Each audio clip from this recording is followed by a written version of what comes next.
In a previous video, card up there, I showed how to move functionality out of band in a GenServer. So today I wanted to talk about another way to handle large tasks in a GenServer, which is the continue operation. But first, let me say, if you need help with Erlang or Elixir, please feel free to give me a shout.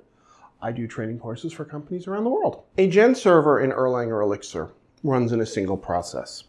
That means that when you are doing something that's going to take a long time, it's going to block other things from using that service.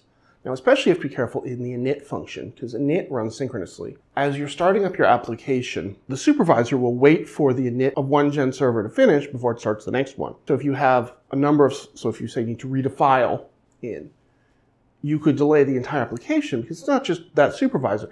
It's all the applications start one after the other in a very predictable manner, because doing it any other way would just be chaos. If your GenServer in the middle of the tree starts up slowly, that's bad, because it could make the whole thing take longer to start up, and you don't want that. So what you can do is you can return a continuation atom. Normally, from an init, you would return OK state. So here what you can do is you say OK state continue, and then a tuple of continue in some term. The atom continue says we have more work to do, but we're going to do it asynchronously. So at this point, the supervisor can then move on to the next thing. And so if you say you need to read in a large file or something, as I said, and then you'll get called via the Handlecontinue callback. Now, obviously, if you haven't defined this callback, it'll crash. You have to define it. You should consider it similar to a handle call in that it should not return anything. It should return no reply in a new state, and it'll keep processing that. So again, if after an init, you need to read in a large file to parse it and preload stuff that things may depend on, you can do that there. And that's a really nice feature because it then lets you do that. And then from within the continue, you can also return another continue.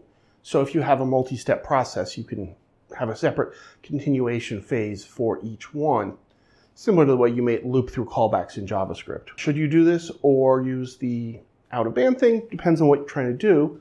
And again, you should be aware, this only exists from Erlang 21 and on. This is a new feature. If you are prior to Erlang 21, you have to be a little more creative and just send yourself a message with handle and use that in Handlecast or Handleinfo. But this is a really powerful thing because it now lets you run longer running operations in a init or other times. Maybe, for example, you might run it from a handle call. User sends a message in, you do something, reply back. But then you have some other stuff you want to do as well after that. So you put that into the continuation and it can do that. So this is a way to handle expensive operations after you've replied to the main thing or after the init has finished.